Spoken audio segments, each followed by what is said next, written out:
السلام علیکم ورحمۃ اللہ وبرکاتہ۔ الحمدللہ، اللہ کے فضل و کرم سے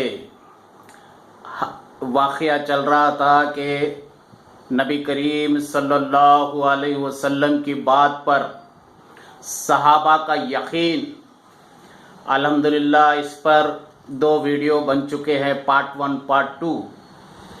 انشاءاللہ آج پارٹ 3 ختم کرنے کی کوشش کروں گا۔ اللہ کے رسول صلی اللہ علیہ وسلم کے ساتھ میں صحابہ کا جو رشتہ تھا، جس طرح آپ کی بات کو غور سے سنتے، اس پہ عمل کرتے، یقین کرتے، پکا ایمان رکھتے اللہ کے رسول صلی اللہ علیہ وسلم پر اور اللہ پر۔ نبی کریم صلی اللہ علیہ وسلم نے ایسی تعلیم دی، صحابہ کو ایسی تعلیم دی، اللہ کے ساتھ کبھی وہ رتی برابر بھی شرک نہیں کر،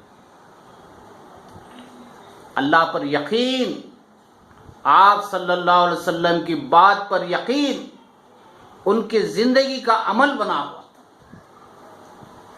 ایک مرتبہ کا واقعہ ہے، آپ صلی اللہ علیہ وسلم کے ساتھ 7 صحابی بیٹھے ہوئے،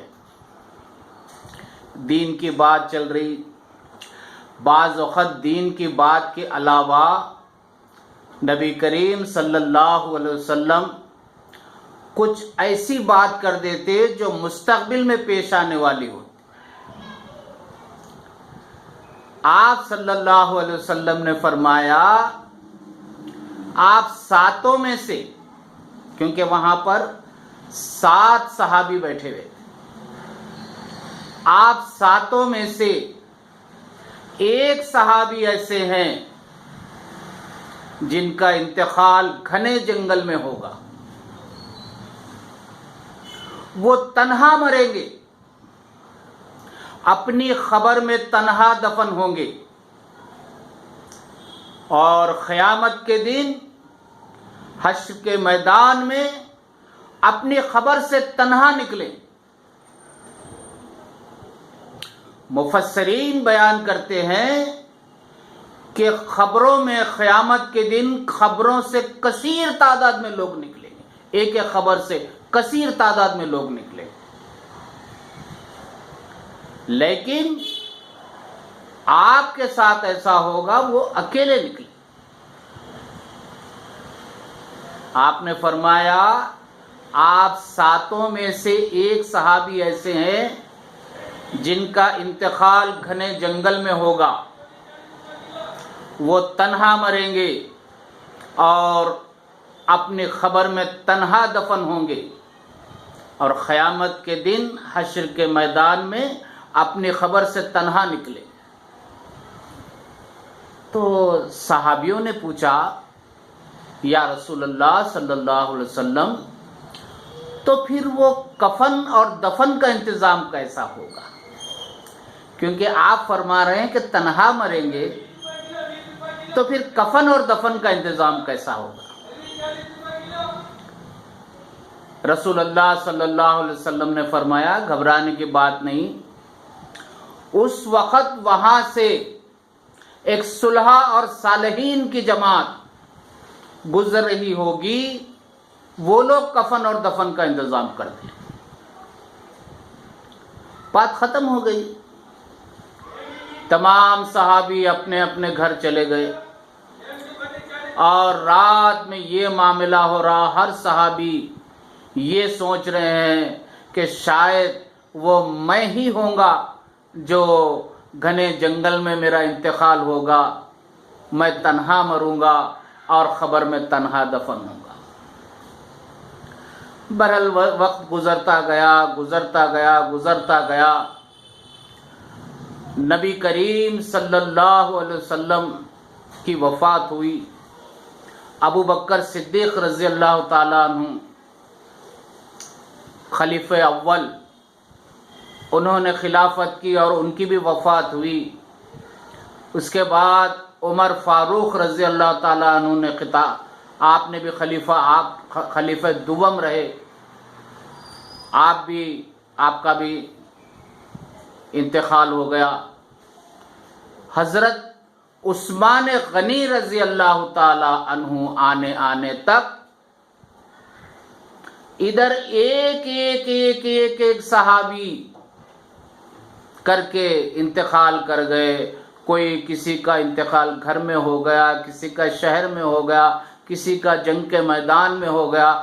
بہرحال کوئی بھی 6 صحابیوں میں کوئی بھی گھنے جنگل میں انتقال نہیں ہوا کسی کا۔ عام گھروں میں ہی انتقال ہوا، لیکن جنگل میں کسی کا انتقال نہیں۔ آخری صحابی بچ گئے، ان کا نام تھا ابو ذر غفاری رضی اللہ تعالیٰ عنہ۔ اب وہ سمجھ گئے 6 تو گزر گئے، اب میں اکیلا بچا ہوا ہوں، میرا ہی انتقال ہوگا جنگل میں، گھنے جنگل میں انتقال ہوگا، تنہا مروں گا اور خبر میں تنہا دفن ہوں گا، اور حشر کے میدان میں اپنی خبر سے نکلنے والا میں تنہا شخص ہوں گا۔ پھر وہ سوچتے تھے کہ ایسی کیا بات ہو جائیں گی جو میں شہر چھوڑ کے گھنے جنگل میں چلے جاؤں۔ تھوڑا سا خیال آتا تھا۔ تو ان کے دور میں عثمان غنی رضی اللہ تعالیٰ عنہ خلافت کر رہے تھے، ان کے دور میں، کیونکہ اسلام میں زکوٰۃ کا حساب 2.5% ہے۔ اگر ہم 100 روپے میں سے 2.5 روپے زکوٰۃ نکال دیتے ہیں تو باقی کے 87.5% جو پیسے ہے وہ ہمارے لیے حلال ہے سال بھر تک کے لیے۔ تو یہ ابو ذر غفاری رضی اللہ تعالیٰ عنہ پیسے والوں سے یہ بار بار کہتے تھے کہ یہ 87.5% جو پیسہ ہے اس میں سے بھی خیرات کرو، اس میں سے بھی غریبوں کو دے دو۔ لہذا جتنے وہ امیر لوگ تھے جا کے امیر المؤمنین حضرت عثمان غنی رضی اللہ تعالیٰ عنہ سے شکایت کی کہ ایسا ابو ذر غفاری رضی اللہ تعالیٰ عنہ بار بار کہتے ہیں کہ وہ زکوٰۃ دینے کے بعد جو پیسہ بچا ہوا ہے اس میں سے بھی دیتا، حالانکہ وہ حلال ہے ہمارے۔ ہاں، اگر آپ اس میں سے اپنا اور خیرات کرنا چاہ رہے ہیں اور کسی لوگوں کو دینا چاہ رہے ہیں، کسی غریب کی مدد کرنا چاہ رہے ہیں، وہ اور بات ہے، اس کا ثواب ملے گا۔ لیکن اگر نہیں دیتے ہیں تو بھی کوئی بات نہیں، کیوں نہیں، آپ نے زکوٰۃ نکال دی وہ پیسہ۔ تو بہرحال عثمان غنی رضی اللہ تعالیٰ عنہ ابو ذر غفاری رضی اللہ تعالیٰ عنہ کو بلا کر سمجھائے، دیکھو جب آدمی زکوٰۃ نکال دیتا ہے اپنے پیسوں کی تو اس کے بعد وہ پیسے اس کے لیے حلال ہیں، لہٰذا آپ مت بولا کرو۔ لیکن آپ بار بار بولتے گئے، پھر دوبارہ آپ کو شکایت آئی، پھر آپ بلا کر سمجھائے، 2-3 بار ہو گیا، آخری میں مجبور ہو کر عثمان غنی رضی اللہ تعالیٰ عنہ نے حکم جاری کر دیا کہ ابو ذر غفاری رضی اللہ تعالیٰ عنہ کو شہر بدر کر دیا جائے۔ اب حالات بنتے آ رہے ہیں، شہر بدر کر دیا گیا، نکال دیا گیا شہر۔ آپ اپنی بیوی کو لے کر جنگل کی طرف نکل گئے۔ بتاتے ہیں کہ مدینے سے کافی دور ایک جنگل تھا، ربدہ نام کا ایک جنگل تھا۔ وہاں جنگل میں پہنچ گئے اور بیوی سے کہنے لگے کہ اللہ کے رسول صلی اللہ علیہ وسلم نے ایسا واقعہ سنایا تھا جس میں 6 صحابی انتقال کر گئے، میں اکیلا بچا ہوا ہوں، میرا انتقال گھنے جنگل میں ہوگا۔ تو وہ کہنے لگے کہ بھائی میں ایک عورت ذات ہوں، پھر کیسا ہوگا، کفن اور دفن کا انتظام کیسا ہوگا؟ تو بولے گھبرانے کی بات نہیں، یہاں سے ایک صلحاء اور صالحین کی جماعت گزرے گی، ان کا قافلہ گزرے گا، وہ لوگ میرے کفن اور دفن کا انتظام کر دیں۔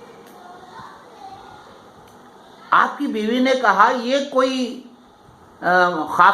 قافلوں کے گزرنے کا راستہ نہیں، یہ تو جنگل ہے۔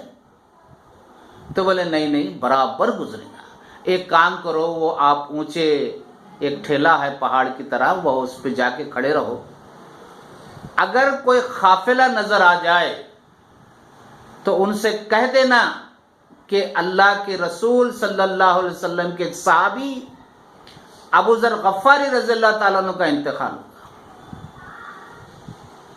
آپ کی بیوی جا کر وہ پہاڑ پہ کھڑے، اور یہ اکیلے جھاڑ کے نیچے تنہا، اتنی دیر میں دور سے قافلہ راستہ بھٹک گیا، راستہ بھٹک کر ادھر آ رہا، اور یہ پہاڑ پہ سے اپنا ہاتھ بتائے تو ان کو دیکھ کر قریب آیا۔ آنے کے بعد انہوں نے وہی کہا کہ ایسا ایسا ہوا ہے۔ تو وہ قافلے میں عبداللہ ابن مسعود رضی اللہ تعالیٰ عنہ بھی موجود تھے، ان کو یہ واقعہ معلوم تھا۔ برحال وہ بھی آئے، آ کے دیکھے تو ابو ذر غفاری رضی اللہ تعالیٰ عنہ کا انتقال ہو گیا۔ پھر آپ کے کفن دفن کا انتظام ہوا، سب جدھر کی بات ادھر ہو گئی۔ اب ہمارے لیے یہ یقین ہے کہ قیامت کے دن اپنی خبر سے تنہا نکلنے والے اگر کوئی ہوں گے تو وہ ابو ذر غفاری رضی اللہ تعالیٰ عنہ۔ بتانے کا مقصد یہ ہے کہ یقین جو تھا اللہ کے رسول صلی اللہ علیہ وسلم کی بات پر، صحابہ کا یقین کس طرح وہ یقین کرتے تھے۔ تو لہٰذا پارٹ 3 آج میں یہاں ختم کر رہا ہوں، انشاءاللہ پارٹ 4 بھی انشاءاللہ بنیں گا اس کے اوپر، ابھی اور باقی ہے۔ تو میں اپنی بات ختم کرتا ہوں، زیادہ سے زیادہ آپ خود دیکھیے، لوگوں کو سنائیے، شیئر کیجیے اور لائک کیجیے، سبسکرائب کیجیے اور بیل آئیکن کے بٹن کو دبائیے، میرے لیے کامنٹ کیجیے۔ جزاک اللہ۔ السلام علیکم ورحمۃ اللہ وبرکاتہ۔